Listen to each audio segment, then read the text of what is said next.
right, well, this is Dr. Chet Snow at Signs of Destiny 2003 in Tempe, Arizona. We're continuing with our Sunday program, and this afternoon it is my great pleasure to introduce to you Jordan Maxwell. Jordan Maxwell is one of America's foremost researchers and writers and broadcasters in the whole field of religious esotericism, symbols, the stars, looking at our world from different points of view. He was the religion editor for The Truth Seeker out of San Diego for some time, The Truth Seeker being America's oldest metaphysical publication. Its founding was all the way back in 1879, so still going on today. Jordan at the moment has a radio show, talk radio out of Los Angeles, which is his home, and he is broadcasting and primarily working with television shows and radio at this time. But as I mentioned to you, he is the author of Matrix of Power, the interviews, including the ones with Zecharia Sitchin that are on video, and he wrote the preface for this extraordinary book that has given us the title of his talk today, Symbols, Sex, and the Stars. And by that, I do think he means the ones in the sky and not in Hollywood. Thank you, Jordan Maxwell.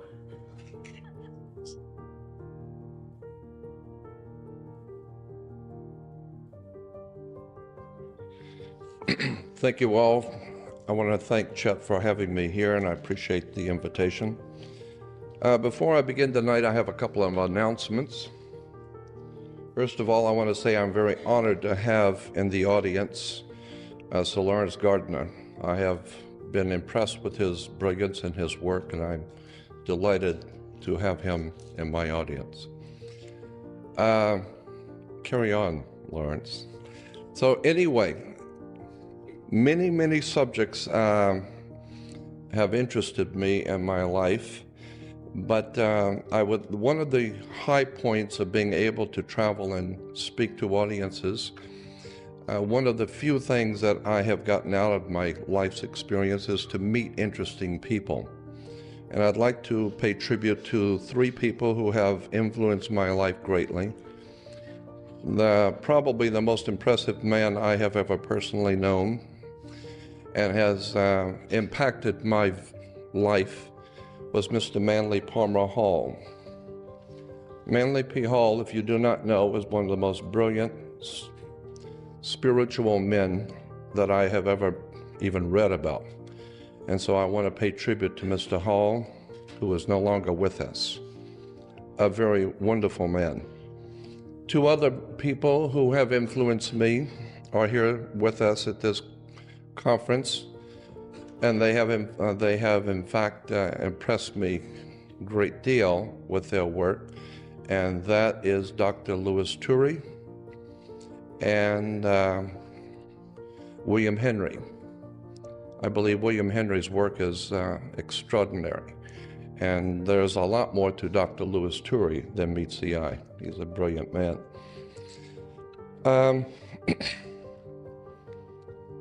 Unfortunately, so many times that people in this country, especially in Western civilization, they use the term that America is a land of law. This is a country that's based on law. In point of fact, there's nothing could be further from the truth. The entire world is not based on law. The entire world is based on power, period. Money, political power, and political power is corrupted, and when you concentrate political power, it becomes very corrupt. What we have today in this country is something called consensus reality. Consensus reality is a word you need to think about. We don't have laws in America, we have consensus reality, meaning that the reality that we live by each day we believe to be the law. In point of fact, it is not the law. Too many people have accepted things that they've been told. They haven't done their homework. They don't read. Americans are one of the most illiterate people in the world. They don't read. The problem with America is that 99% of everything that we know isn't true. And there's a whole world of occult or hidden knowledge that has been hidden from the eyes of the people of the world and has become the property of a handful of people who feel that this kind of legitimate occult knowledge is on a need-to-know basis, and they don't figure you need to know. So consequently, and I understand that thinking, but I would suggest that you think about the principle that if you, say, have a two-story building and you're going to put a lot of weight on the second floor, you're going to bring in big computers or printing presses or whatever, the smart thing to do, if you're wise, before you bring in any heavy weight, you might want to go downstairs, get a tall ladder, and hire someone who knows what they're doing, and go up through the ceiling tiles and look at the foundation of the floor you're going to put this weight on to see if it's going to carry it. So what you have done, because of your intelligence, you're standing under the foundation you're going to build on. This is the concept of standing under to get understanding. If you don't understand the basis of the things you believe, you're going to be taught all kinds of things. You need to do your homework. You need to go back to the beginning of all things, and do not take anything for granted. Mr. Manly Hall once quipped that always trust a person looking for the truth. Don't ever trust the one who's found it. Because the universe is not only stranger than you imagine, it's stranger than you can imagine. And one lecturer one time made a statement that stuck with me. He says, if you can discuss with a large audience something about God so that everyone can understand what you're saying, then that would prove conclusively that you don't know anything. Because any God that your pea-brained, ignorant, ill-informed, unread intellect can understand cannot be that great power that has divinely ordained the universe.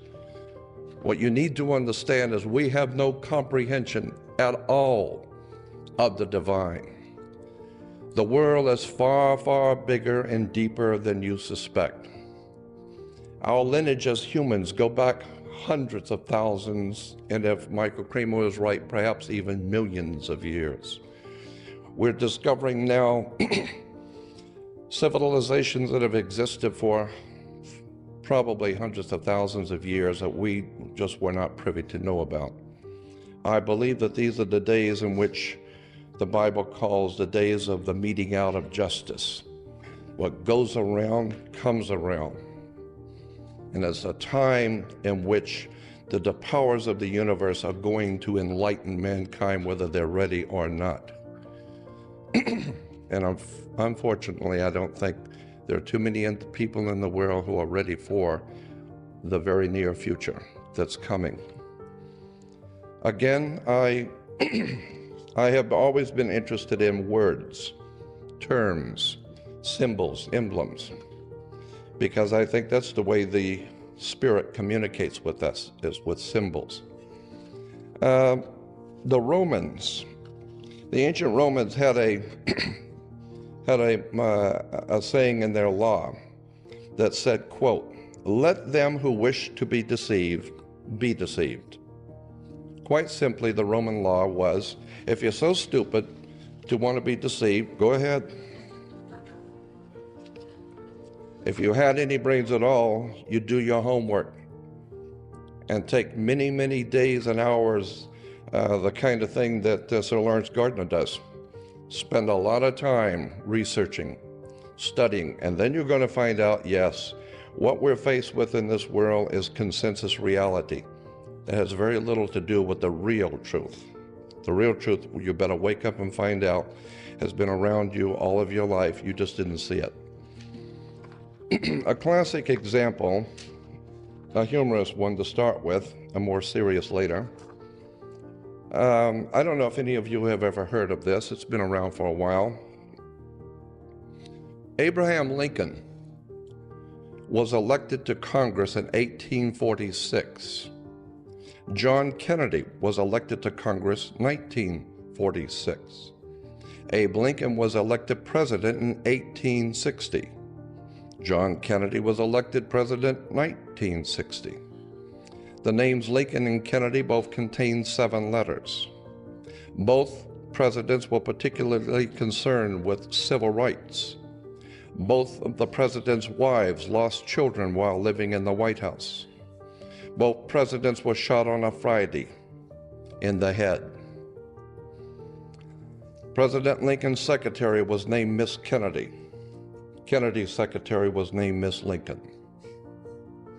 Both were assassinated by Southerners. Both were succeeded by Southerners. Andrew Johnson, who succeeded Lincoln, was born in 1808. Lyndon Johnson, who succeeded Kennedy, was born in 1908. John Wilkes Booth, who assassinated Lincoln, was born in 1839. Lee Harvey Oswald, who assassinated Kennedy, 1939. Both assassins were known by 3 names: John Wilkes Booth, Lee Harvey Oswald. Both names are comprised of 15 letters. President Lincoln was shot in a theater named Ford. Kennedy was shot in a car named Lincoln, made by Ford. John Wilkes Booth ran to a theater and was caught in a warehouse. Oswald ran from a warehouse and was caught in a theater. Booth and Oswald were both assassinated before they could go to trial. And a week before Lincoln was shot, he was in Monroe, Maryland. A week before Kennedy was shot, he was with Marilyn Monroe.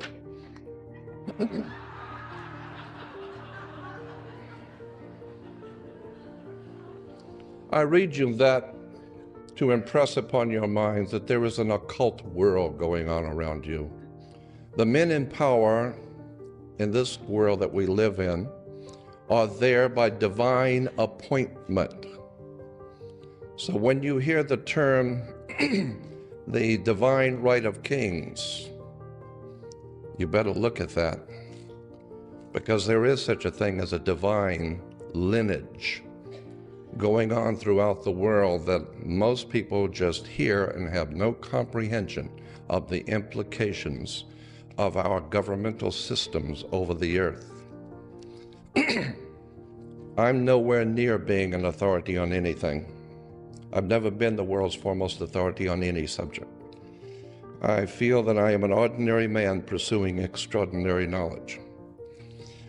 As ill-informed as I have been and am now, I'm smart enough to know that there is a God in the universe. There is a divine presence in the universe that men have called God.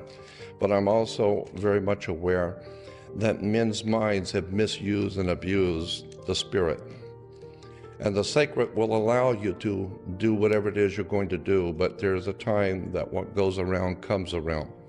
And I am warning my audience to keep in mind that there is a spiritual matrix, a dynamics that's at work in this world today, and there are events coming upon the inhabited earth that men are falling into heart attacks and traumas because they understand what is about to happen on the face of the earth. We are in some momentous times, and I believe the spirit of the God is operating in mankind today. What I'm saying is that we are in for some interesting times because the powers that be on this earth are vying for power.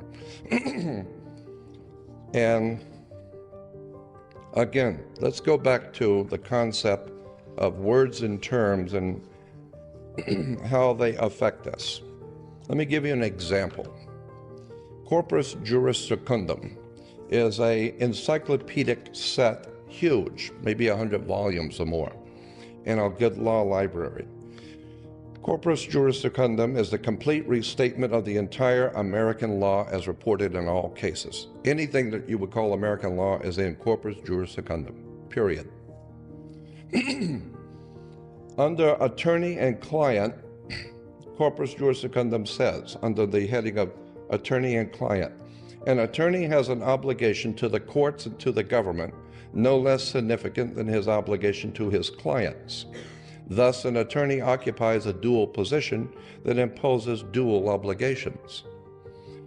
His first duty is to the courts and to the government, and not to his client. And whatever duties his client may conflict with those he owes as an officer of the court, the former must yield to the latter. So if you hire an attorney and you don't like what's happening in the court, then you got nothing to say about it, period.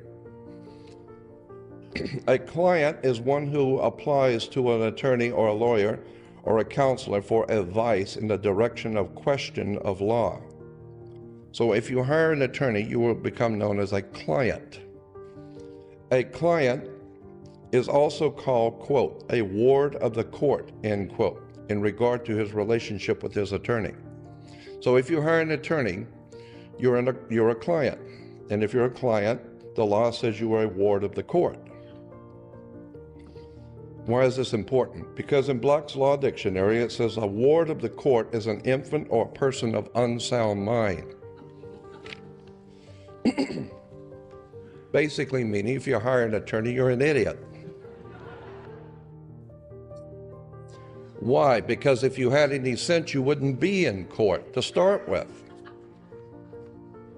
Why do we have a court? You play basketball and tennis on a court. How do you play tennis on a court? With a racket. Why? The whole thing's a racket. You think they use these terms by chance? You better go back and do your homework. There's something bigger going on here. I'll talk about courts in a minute. One of my favorite subjects is law. I know nothing about it, but I'm fascinated with it. In a law dictionary, you talk about being human. Well, I have human rights, the Human Rights Commission. You know what the word human means in a law dictionary? Hue is a word for color. So you're a colored person. Hue, man. You look up the word human in a law dictionary, and it says, sea monster. Law dictionary, not Jordan Maxwell. Sea monster. Okay, you look up the word monster. A monster is a human being by birth, but in some parts resembling a lower animal. A monster, having no inheritable blood and cannot be an heir to any land. So much for being a human being. And of course, that is the way the superior authorities on the earth view the human family. And I have for many years made myself known around the world as being a revolutionary, radical thinker. I have a lot of problems with government and tyranny, totalitarian fascism. Like Indiana Jones said in one of his movies, I don't like Nazism. I don't like Nazis. I don't like tyranny. I don't believe the God that created us divinely ordained us to be in chains. I think that the human spirit has always and will always rise above petty politics. But I also understand, I may not agree with necessarily, but I do understand the thinking of powerful men who look upon the masses as nothing but a bunch of sheep. Because in point of fact, too many of us act like that.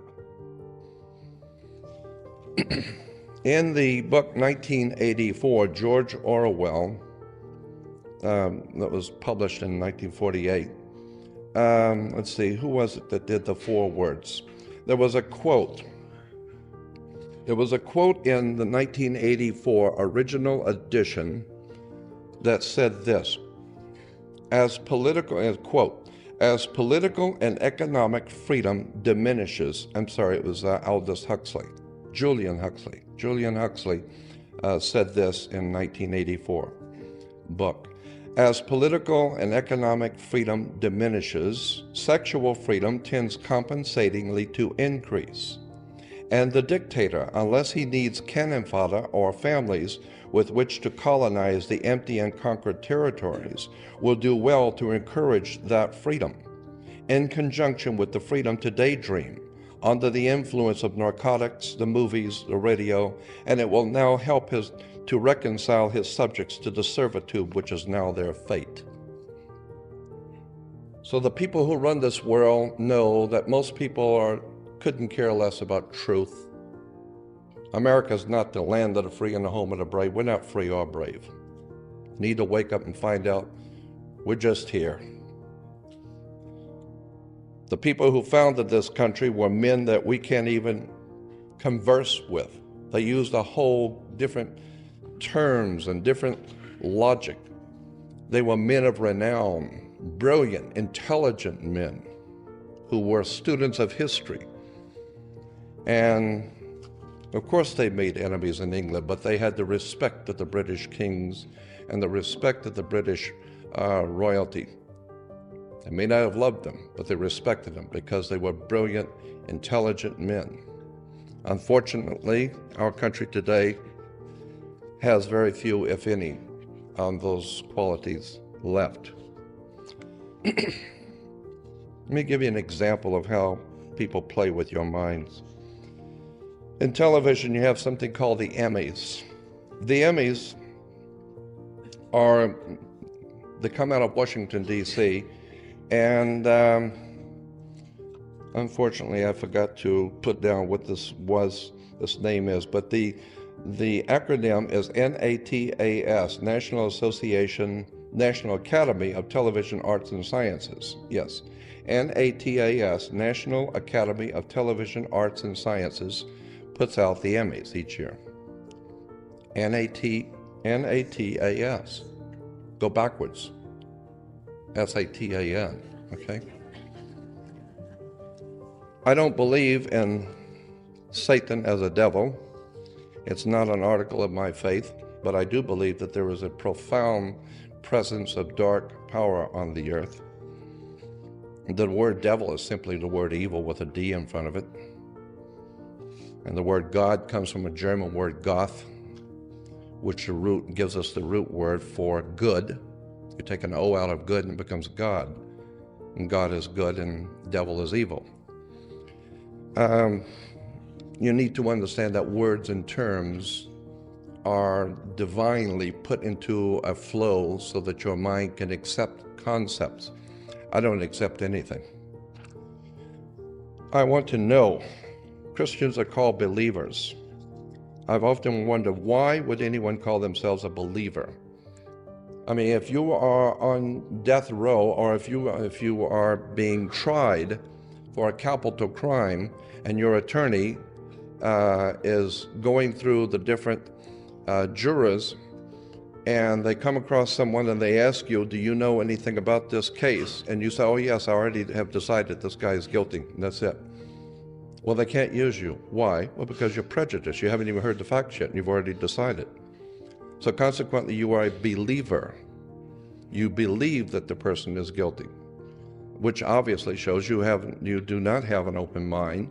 You are not very well read, and consequently cannot be trusted to make any kind of a decision. And consequently, today, in religion throughout the world, unfortunately, they are believers. Why? Because they don't know anything. They're believers. Once you understand what words mean, the very word church is a classic example. We have Christians talking about Christ, having no idea in the world what the word Christ means. How would you know an antichrist if you don't even know what the word Christ means? Christ comes from a Greek word Christos, which gives us Pillsbury Crisco. Crisco is a cooking oil. That's what Christos or Christ means, oil. Therefore, Jesus the Christ is Jesus the oil, Jesus the Christos. The Christos, the oil, yes, because oil, you ask any Christian, why is Jesus called the Christ? They will tell you because he was the anointed. Why? Because even in the British tradition today, the king and queen is anointed in the head with holy oil.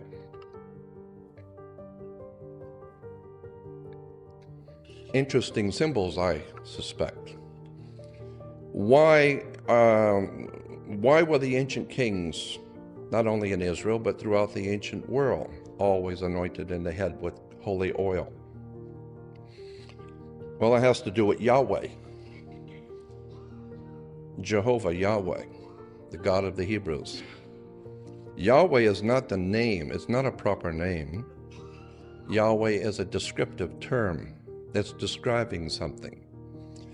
The best way to illustrate what Yahweh is describing is to take a garden hose and bend the hose at the nozzle, turn on the water and feel the pressure building up in the hose. When you release the hose, the water does not pour out, it blows out. And it's an extraordinary release of energy. And that extraordinary release of dynamic energy, it was pinned up, that is released, is referred to in the ancient Phoenician world as Yahweh. The dynamic release of energy, Yahweh. That word was used in relation to sex, period. The release of dynamic energy from the male into the female, because only God can create life. That's right, that's what the woman does. And consequently, Yahweh is connected directly to the sex act. This is why Jewish physicists tell us the whole universe came into existence with a big bang.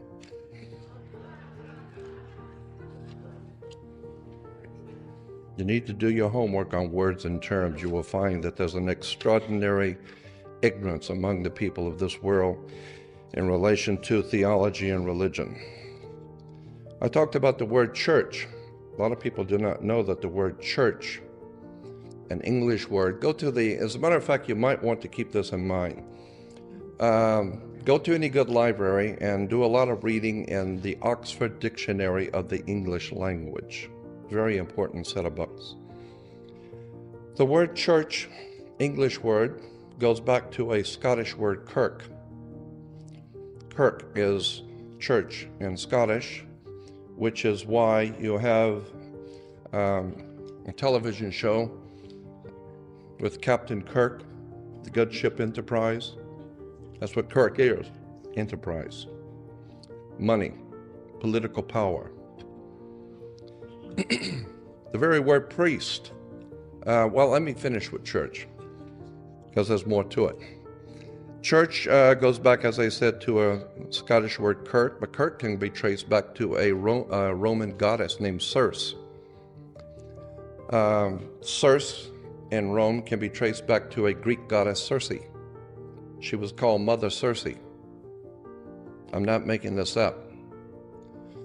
Mother Circe in the ancient Greek was known as an enchantress. She was able to hypnotize people, bring them into her house, turn them into pigs, and eat them, and live off of them. And this is what has happened today. Mother Circe, Mother Kirk, Mother Church has hypnotized nations and people to come into her house, turned them into animals to be used as cannon fodder for wars throughout the world, and live off of them. I had an FBI agent in 1989 called me from San Diego, and he said, "Jordan, this is a social call, not a business. I'm calling you to tell you that the FBI has been watching you for many years. We're following everything you say and do. But I want you to know, as a social call, that your government at this time," and that was in '89, "your government at this time does not consider you to be a threat. However, if people begin to, because they're hearing you, but if people begin to listen to you, and you begin to grow in popularity, the established order is going to have to take another look at you. And your government is not concerned too much about what you do, because you do not advocate ever taking up arms or in any way overthrowing government. And so we, even at the FBI, are interested in how you do and what you do. But he said to me, however, there will come a time that if you continue to expose the church, there will come a time when they will have had enough of you and they will deal with you. And his words to me were, the church in America, unfortunately in the rest of the world, is organized crime. At its highest levels, it is high politics, major money. And anytime you got major money and profound effect on masses of people, you've got to know you have organized crime. And then when you see the criminals, which you can watch on, they're not even criminals actually in America. We have dopes. And these dingbats who are on television, who are promoting their brand of Christianity, have no concept of the foundations of real Christianity. Unfortunately, they're making millions of dollars soaking the public because it's an entertainment affair. It has nothing to do with truth. As a matter of fact, if you go to the dictionary, an ordinary dictionary, look up the word priest. It comes from a Greek word meaning a head or the head of cattle, basic meaning the leader of the herd of cows. This is in a dictionary. So if you're a priest, you're leading cows, you're leading the herd. Again, I just believe that looking at words and terms and symbols is extraordinarily important, because for the first time you will discover how much you didn't know. And I'm sure that probably many of you have heard of the Celtic Druids. The Druid system in Europe has dominated almost all of Europe. It even influenced the thinking in Eastern Europe, but it dominated Western Europe. And it dominates America. And one of the most important symbols in the Druid religion, and it wasn't just a religion, it was a governmental, theological, governmental system at work in Europe. And one of the most important symbols in Druidism was a magic wand, like Merlin the magician with his magic wand. Well, magic wands were always made out of the wood of a holly tree. It was always made out of Hollywood. And today, there's a lot of magic going on in Hollywood. The people who run Hollywood are many things. I know, I've lived there for some 40 years. I have been friends with many of the people in Hollywood. And I have noticed that they are many things, but stupid is not one of them. They're brilliant people who are on the cutting edge of intellectual acumen. And they're telling you a lot of things in movies. We watch things like Indiana Jones and Raiders of the Lost Ark. Profound stuff, I suggest. Because Steven Spielberg is many things, but stupid isn't one of them. I know the lady from England who is in charge of his personal library at SKG. I've gone up to visit her. And from what I was able to see, Steven Spielberg has a personal library that would blow your mind. It's an incredible collection of brilliant reference works in the ancient world and religions, etc. But when you begin to look at the stories, look at this. America wants the lost ark, and they're sending the best man they've got, Indiana Jones. And why? It's because they know the Nazis are looking for the lost ark. And anything the Nazis are looking for, America wants first. Because the Nazis are not stupid either. And if the Nazis are looking for, and Hitler wants the lost ark, it must be important. And if it's that important, then America wants it instead of Nazis. So consequently, Indiana Jones is set to find the lost ark. Where does he go first? Well, the same place the Nazis go first, obviously. To Tibet. Northern India, Tibet, remember? Why Tibet? And he finds the Nazis are already there. They're looking for the key to the lost ark also. Now in the movie, The metaphor and the symbol is, of course, this little crystal that's going to point to exactly where the ark is. But it's a metaphor. Tibet is important in the understanding of the lost ark. And then after they get the key, what's the next place that the Nazis and Indiana Jones go? They go to the Holy Land, to Israel. No, they went to Egypt. Why Egypt? There's a reason why England, France and Germany, and America, but mostly France, Germany, and England have been busy spending huge sums of money over the past 150 years in excavations in Egypt. Why do you think Lord Carnarvon financed the expeditions into Egypt and looking for lost tombs, etc.? All of this has a mystique of Indiana Jones, but in point of fact, there's something very serious going on here, because these people in England, France, and Germany that finance these expeditions are looking for something.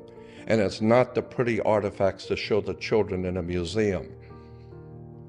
The men who run this world know that there's something very serious going on the planet. Tibet plays a very important part, and Egypt plays a very important part. You better go back and look at the megalithic architecture around the world, from the pyramids to Stonehenge. And Stonehenge itself used the same measurements that was used on the pyramid, the Great Pyramid of Giza. If you've never been in the Great Pyramid of Giza, I will tell you it's an extraordinary experience. I laid in the king's sarcophagus and was blessed in a ritual by a Kemite priest. It's an extraordinary experience seeing that much of massive building, and only until one has been to Egypt and been privy to see the temples do you begin to understand how much America has not been told. There are extraordinary things in Egypt, and it has nothing to do with the people who live there today. It has nothing to do with the Arab population that live there today. We're talking about ancient Egyptians, and we're not talking about 2,000 or 3,000 years ago. We're talking serious ancient. And when you begin to see the statues in the temples and the profound beauty and the dynamics of the architecture, one is struck with the overwhelming feeling of awe. This is the work of the gods. Well, I wouldn't be a bit surprised if they're here now with us. I'm totally convinced that when the Bible talks about, "Come, let us make man in our image, after our likeness," I talked to Rabbi, I'll not use his name, I talked to a rabbi as far back as 1965, 64, who at that time was the head of the American Rabbinical Association, some large organization in America of Jewish rabbis, and I asked him about that quote, "Come, let us make man in our image, after our likeness." And he said that there are many ways to read the Bible, of course, but a correct reading of that particular scripture in Genesis does not say God created man. As a matter of fact, the entire Old Testament does not say God created man, period. But what it does say is, "Come, let us make man in our image, after our likeness." Not create man, man's already here. So it is a recreation of a creature which is indigenous here, which is already here, which implies someone had the power to intervene in our evolution. Someone from somewhere said, "Come, let us take the creatures which are here and entire species and let them ultimately be in our image, after our likeness." And then later on in Genesis, it goes on to say that here man has become as one of us. What do you mean, one of us? Knowing good and evil. I believe it is an article of my faith that for whatever you might wish to call these entities, the Bible refers to them as sons of God. Sons of God, incidentally, are not angels. You need to understand there's different words, and the reason why there are different words in the Bible because they mean different things. There's a world of difference between an angel and the sons of God and the watchers. These words are not there to fill out pages. They're telling you something. Angels are one thing. Sons of God are able, we're told, to materialize in human form and cobort with women and get them pregnant. It shows that plumbing worked.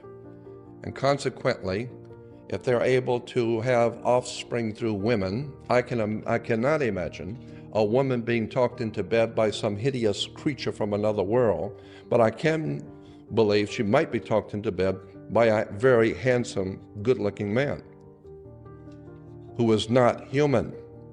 He just looks human. And you better go back and do your homework. This guy walks through walls. Consequently, I believe, as an article of my faith, that there are individuals on the earth today who are, for a lack of a better term, divinely ordained in their position of power. And I don't know if that makes me happy or not, but I'm smart enough to accept it and realize that, I guess for a lack of a better way of saying it, someone has to run the world.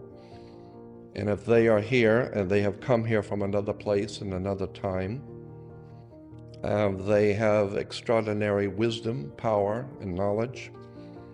And consequently, I don't see them, if this be true, this is just an article of my belief, but if this be true, that there are entities here who are not completely human, but who are a combination of the divine and human, then I see no problem with this. I accept that there are powers over us, and I think that they will reward you for your diligence and your intelligence. If you intend to be stupid, then let them. So consequently, I think that what's going on in the world today, and it's unfortunate because there's some very serious things happening in the world today, and I'm not sure where it's all going, but I am sure of one thing, that we are leaving an old dispensation, an old period of time, and we are entering a new dispensation, for a lack of a better term. We're entering into a new time on the evolution of man. I believe that man is not just evolving, mankind is mutating, I think is a better word. You might want to look up a word. I'm going to give you some terms to do some research on. Look up the word new man, N-E-W-M-A-N, the new man. This is why certain names like Paul Newman or Harry Friedman or Harry Freeman. Free man implies that you were born to a family who are considered free, so therefore your last name is Freeman. Or if you were born into a slave family and have obtained your freedom, you become Harry Friedman. If you are now a part of the mutation of the human family into what is called the new man, you can have a name like Harry Newman, okay? New man. Adolf Hitler talked about the new man. You need to look at that word and the terms and the implications thereof. I believe that the church and religion in general in the Western world, which is to say Judaism and Christianity, have given to the world much good and has been beneficial. But like any and all technologies and thinking, it has also brought with it many things which have hurt the human family. And so I think that this is why the human family is being mutated. I think we're being brought into a new world that you are not going to recognize in the next 20 to 50 years. I think this is going to be necessary because the way we're going now, our world is out of control. The violence and the hatred among peoples is going to have to be done away with. We're going to have to do something about the facts of life. And the facts of life is that the other people are on this earth and you didn't put them there.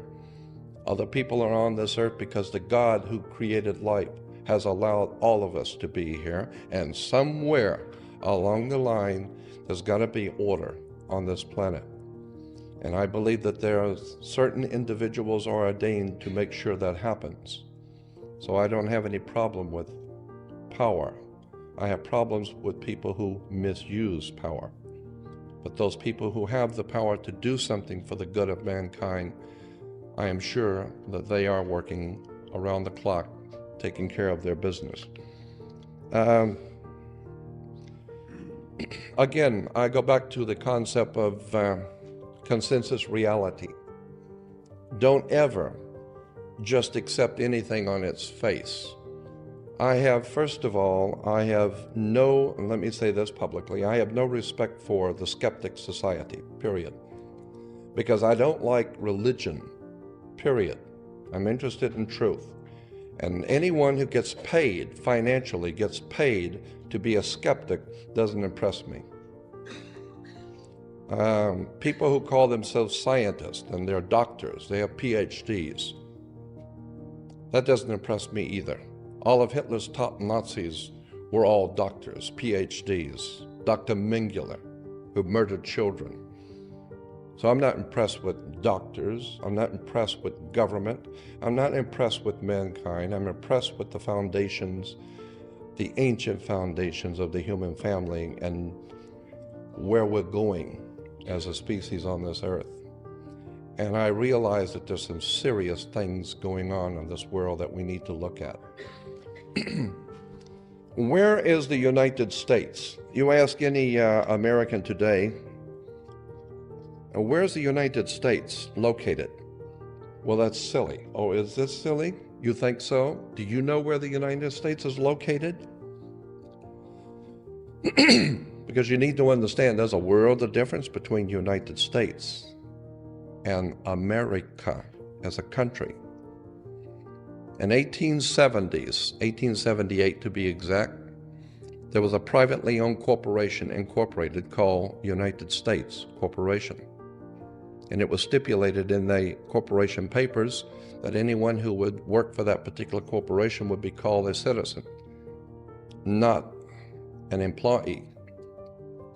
It's a privately owned corporation. It was referred to as United States. So today, if you're conducting business in this country and someone asks you if you're a citizen of the United States, and you say yes, because you perceive the question is, are you lawfully in this country to do business? And you say yes. They didn't ask you if you were a citizen of America. They didn't ask you if you were lawfully in America. According to international maritime admiralty law, they ask you a question. Are you, of your own volition, out of your own mouth, testifying that you are a citizen of the United States? The United States is a privately owned corporation. It's a privately owned company. And if you say, yes, I am a United States citizen, now that makes you an employee of a privately owned foreign corporation. The United States, the very word United States means, quote, the Philippines, American Samoa, Guam, Puerto Rico, Virgin Islands, and the Northern Mariana Islands, period. So when you use the word United States, that's what it means. The corporation headquarters is in Washington, D.C. You also need to understand that Maryland is Maryland, and that Virginia gives us our word virgin or vagina. Virginia, virgin, Mary Land. The two together is a center of power, Virgin Mary, Virginia, Mary Land. What does this have to do with anything? Well, that's the center of power in America, under the Virgin Mary. You need to look at the Vatican. Once you begin to look at the Vatican, now it's going to get serious. Because you need to remember that the Pope has dominated Europe for some 1,600 years. And Europe has dominated the world for 1,600 years. And our American system is a Vatican system. We live under the Vatican in this country. The Vatican system, of course, is based on the ancient Roman system. And in Rome, the seat of power for Caesar was called Capitol Hill. And so every morning, Caesar would go up on the hill, Capitol Hill. Capital is a Latin word for money. You either have the capital or you don't. And consequently, in the Capitol Hill, Caesar would meet with the Senate. That's what we have, a Senate. The symbols of the ancient Roman Senate were two fasces crossed, the crossing of the fasces. That's the symbol of the United States Senate, crossing of the fasces. When you see the President of the United States standing and speaking to an audience in the room where the podium and then the Speaker of the House and the Vice President sit behind him, watch that on the news every night. Somebody's always making a speech in that room. When you see someone making a speech in that room, look on both sides of the podium. Don't look at the person talking. Look at the symbols. For many will look with their eyes but not see, and will listen with their ears but not hear, and with the heart not get the sense of it. You need to open your eyes and look at the symbols on both sides of the podium, which is about an 8 or 9 foot high fascia, called a fascia, a bundle of sticks with a hatchet head, the symbol of royal power in Rome. Our system is under Rome. Doesn't matter what you think of the Roman Catholic Church. It doesn't matter what you think of the religion of the Roman Catholic Church. All you need to know is your country is dominated by the Pope, period. You've got a problem with that? Consequently, when you begin to look at this way our government operates and the words that are used and the symbols, you begin to see that the most powerful law in the world, and let me explain to you this. There are two basic kinds of law on the earth.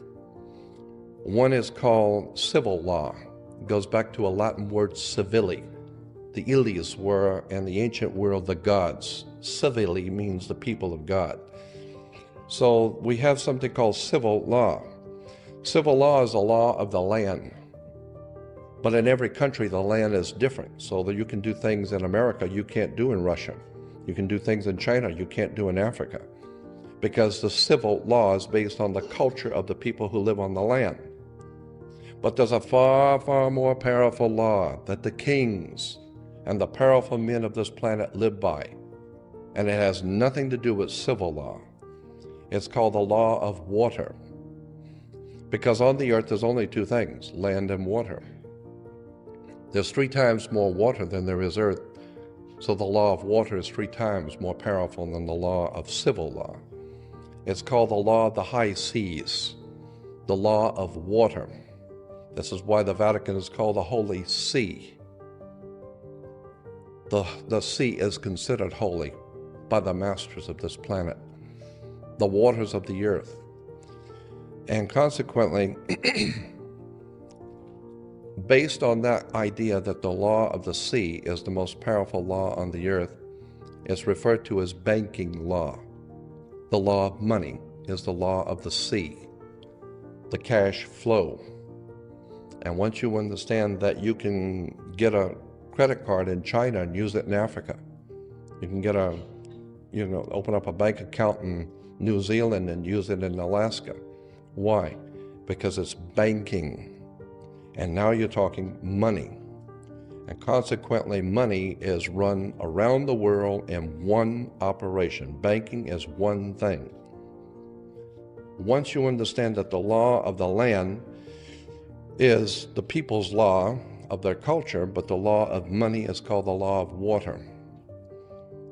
This is why, incidentally, the Statue of Liberty could not be put on American land. It was put in a harbor, because the Statue of Liberty is a maritime admiralty symbol. It's a symbol of, it's called the Statue of Liberty, not the Statue of Freedom. There's a world of difference between freedom and liberty.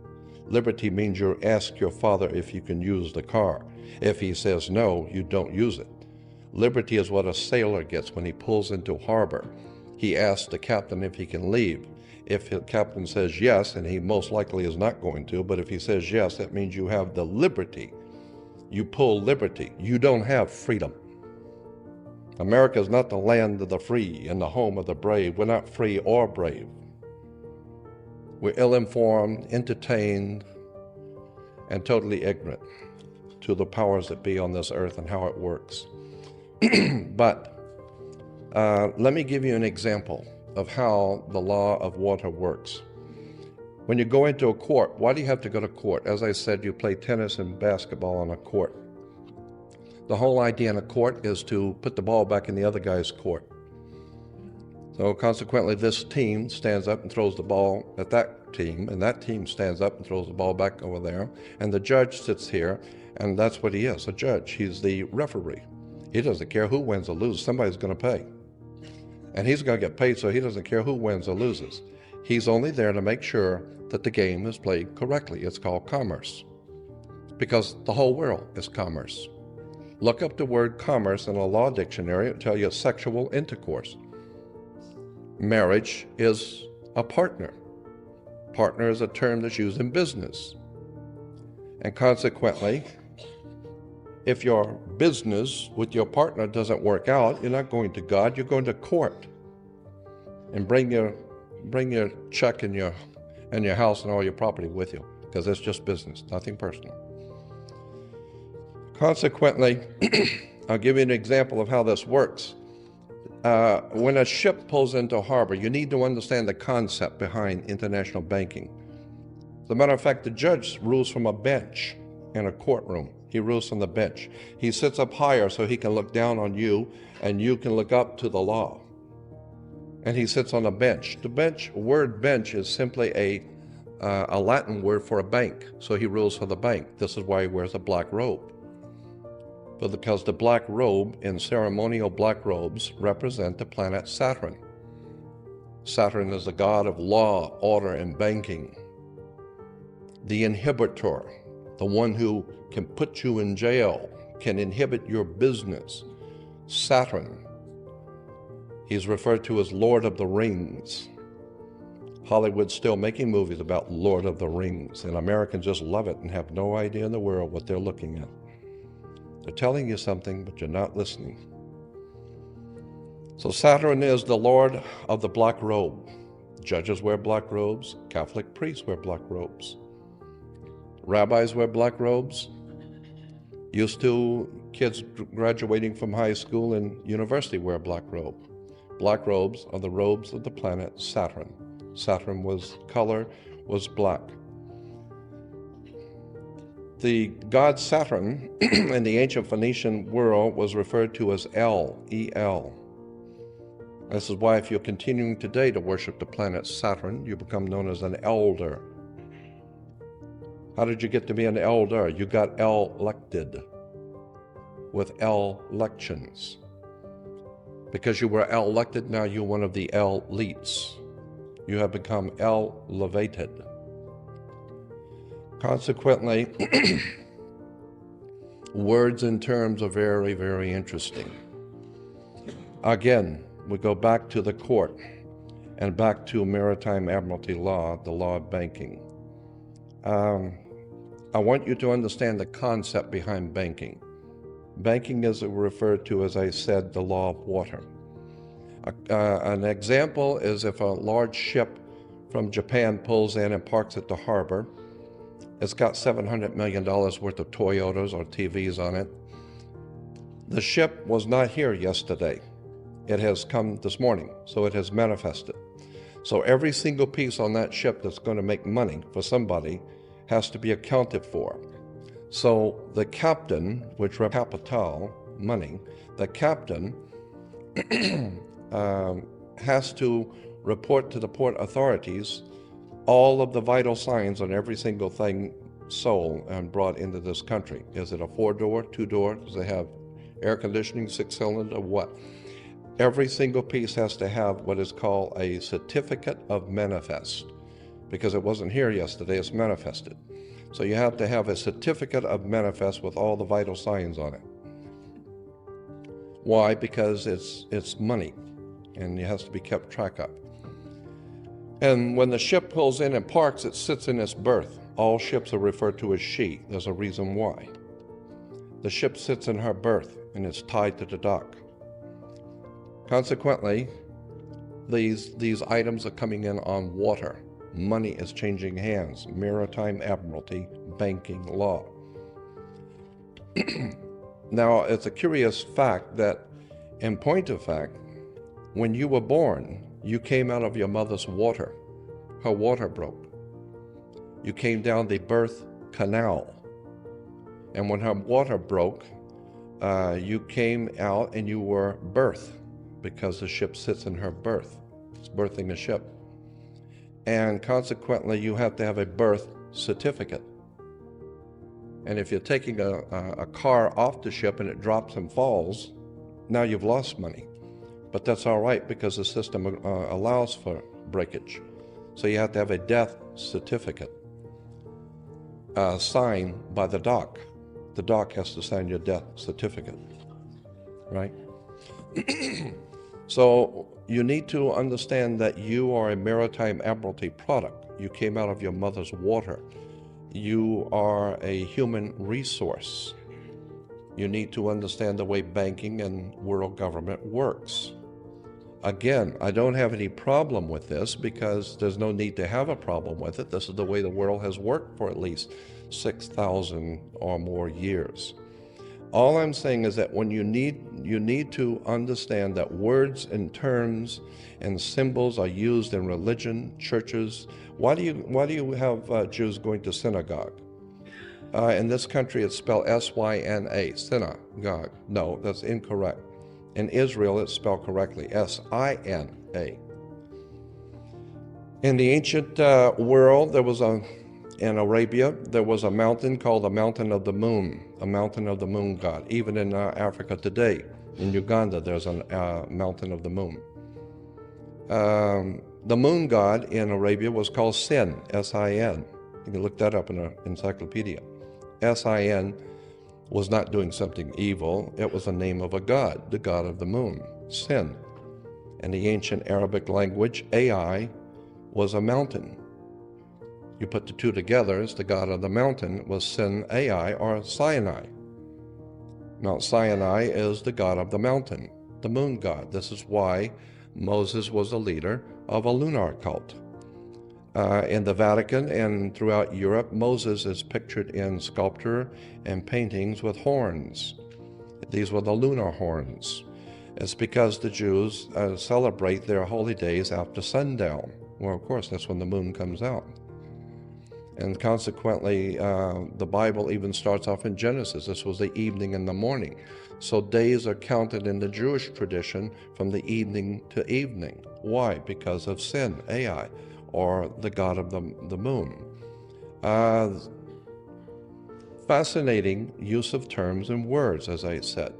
You need to understand that once you begin to see how the laws and regulations of the world are put into place, the implication of the theological foundations of the world are so profoundly deep, go back so far into ancient history.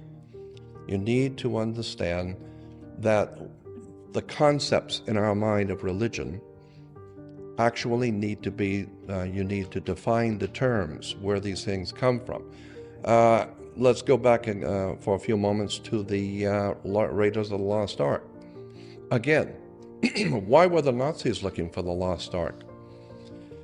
Also, I don't know if any of you caught this in Indiana Jones, but there was a Frenchman leading the Nazis in their pursuit of the lost ark. What was this Frenchman all about? Why was he the authority and the Nazis were following him? Well, it has to do with something called the French Grand Orient Temple Masonry. It has to do with the French are not stupid either. As a matter of fact, France is probably the largest depository of the occult literature of the world in the Louvre Museum. The French have been for many, many centuries on top of the world of the occult, use of power, words and terms. This is why the French language has been the diplomatic language of use throughout the world. There's something going on in France. Paris is called the City of Lights. Paris comes from Paris, par-Isis. Par-Isis becomes Paris, the City of Lights, the illumination, intellectual, spiritual illumination. So again, Indiana Jones, why are the Nazis looking for the lost ark? Why are both the Americans and the Germans and the French looking for the lost ark in Egypt? What's going on in Egypt? What's going on in Sinai? There is a huge story yet to come out, and I believe that eventually the entire superstructure of Western civilization is going to crumble. That's my personal opinion. I believe the entire superstructure of political thinking is going to mutate rather soon, and no one is going to be able to do anything about it, because there is, as I said before, a God force that is operating in the universe, and it has its own agenda. And consequently, I also believe, as an article of my faith, that there are very powerful men in this world, powerful people, who are on both sides of the spectrum, very powerful and very evil, and very powerful and very good, because in all mankind is good and evil. And I believe that we are now seeing a struggle between the powers that have dominated this world for thousands of years. And I think that if you're going to be of any value to the human family, you had better start educating yourself to the spiritual implications and the spiritual dynamics of world politics. Who are you and where did you come from? And why are you here? And begin to look at the simple things of life. How did you even get here? I mean, what is sex? What is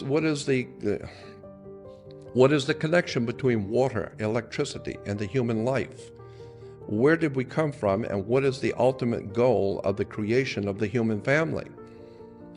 And consequently, you begin saying, my God, these are the same questions the great thinkers of the ages have been asking.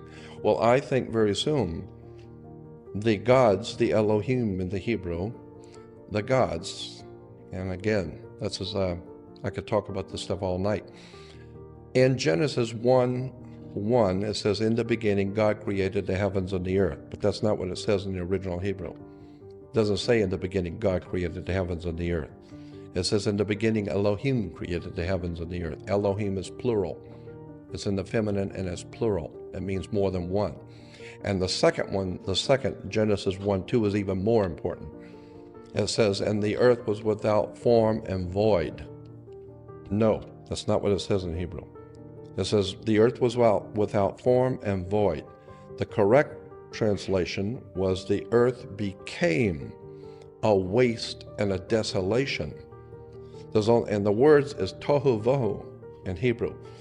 Tohu vohu is only used twice in the Bible in the Old Testament, only twice. Tohu vohu means became a waste and a desolation.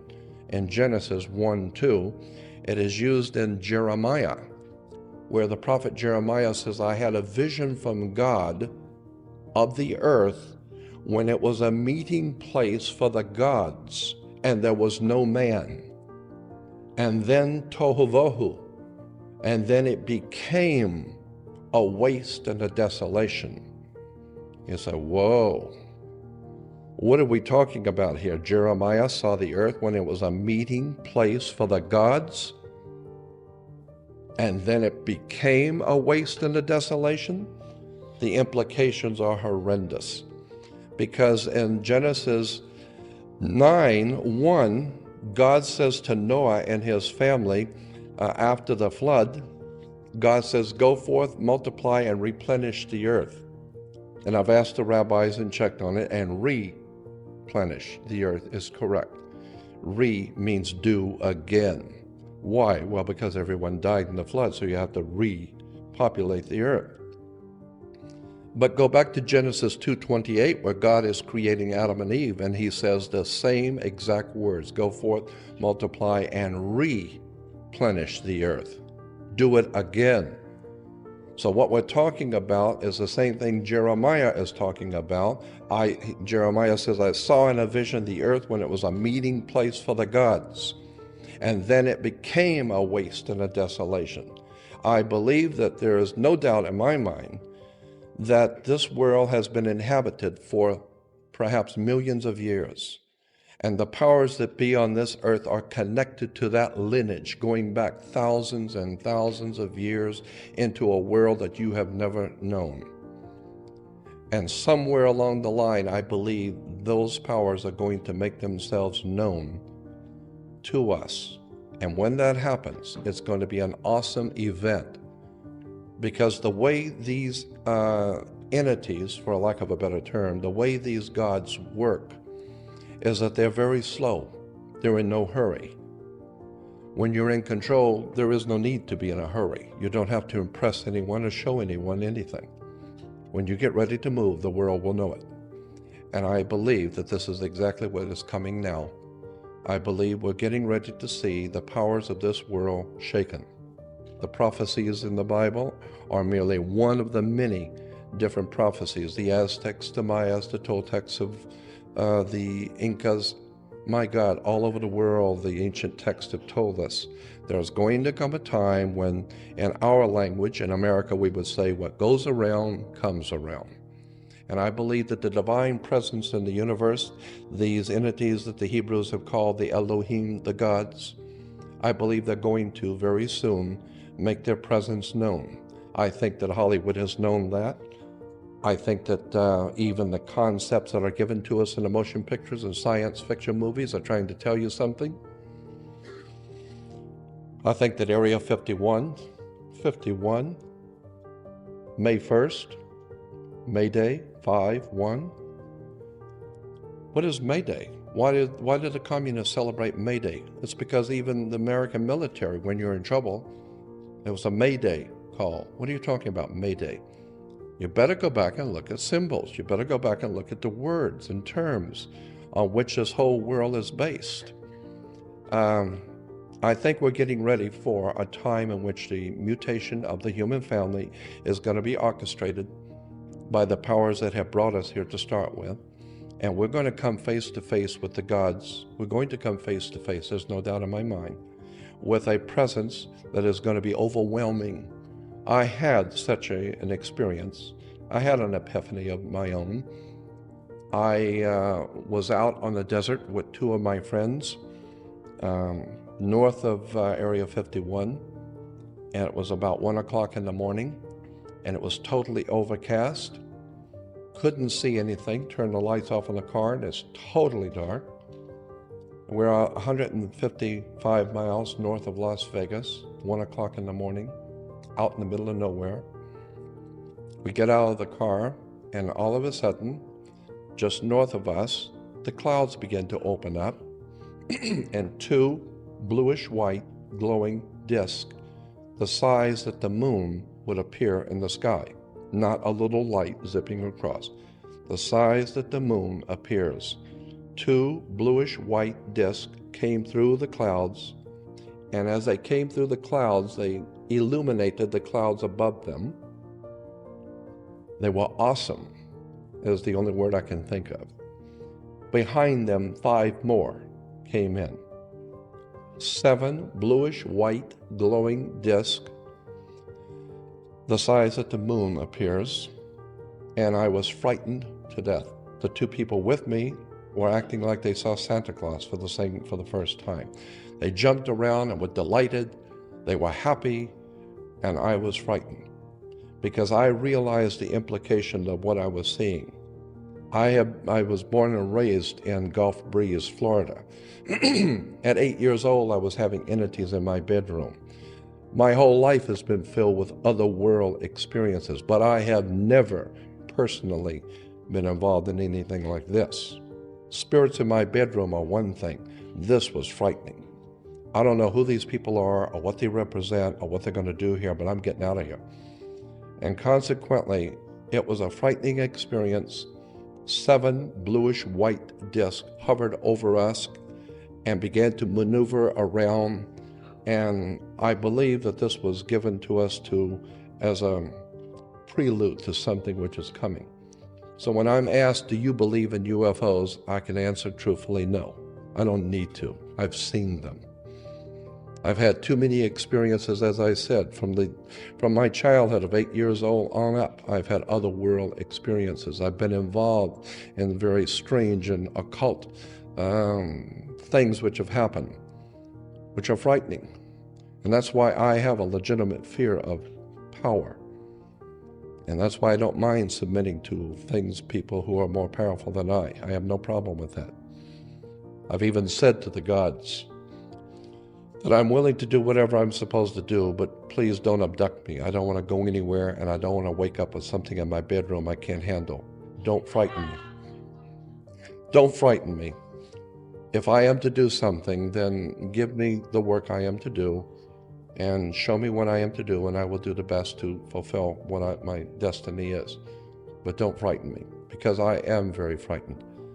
I'm very, very fearful of the powers that rule this world, because they have the power of life and death in their hands. And I believe that they are picking individual people today according to their own design, according to their own agenda. And they are picking individuals today to help enlighten the whole human family. Because when they begin to make their move, they care nothing for what your views of anything are. They don't care what you think. They don't care how you view anything. You can have your own views of God. It doesn't matter. They're in charge. They've always been in charge. And when they get ready to make their move, you're going to know that what you thought was true wasn't true. And that's why when people say, well, all of this stuff about UFOs and extraterrestrials and paranormal is a bunch of bull, I always answer, you're probably right. You better hope to hell you're right.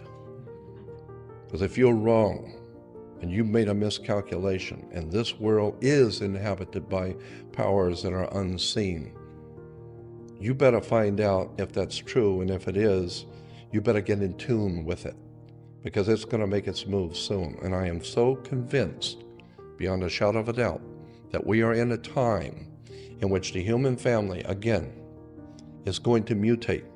It's going to come face to face with the powers that be. And there's going to be a change in the affairs of mankind. And I am frightened because of the implications of this, because we're not ready. We're not a very well-read people. We're not very open-minded. I remember, I don't even know if I brought this out before, but I'm reminded of a quote that says, always trust a person looking for the truth. Don't ever trust the one who's found it. Again, there is something going on. There is a profound significance to the people who are on the cutting edge of intellectual achievement today. The work of people like, the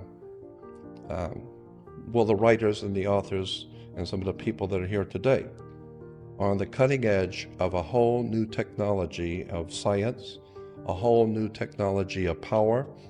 And I do believe that individuals have been chosen to help the rest of the human family to progress and wake up and prepare yourself for what's coming. Because there's no doubt in my mind, we're not going to continue the way we're going. We don't deserve freedom. We don't deserve to be treated as spiritual beings because we haven't acted like it. So, in concluding, I would like to say that one of the people I have had the pleasure of being in the company was Zachariah Sitchin. And Zach and I have talked about these things many, many times in private. I actually had a business deal with Zachariah. I wanted to do a 13-week mini-series with him. and he was all for it, and we halfway through the project and it fell through. But Zachariah is a very dear friend, and I did a private interview with Zachariah Sitchin. I said, Zach, I want to ask you my kind of questions. And so he agreed. And so I'm now making it available, a private interview that I did with Zachariah Sitchin. Again, I want to thank all of you for listening to me. I do tend to ramble, but the reason why is because my interests are so varied. I'm fascinated by law, money, government, religion, theology, symbols, emblems, national coats of arms, flags, harlotry, seals. I am fascinated with the world of the occult, the mystical world of power that has been around us from day one, and I think the human family is finally being brought into a position where we're going to see these things for the first time and appreciate the powers that be over us. And I want to thank you for being with me.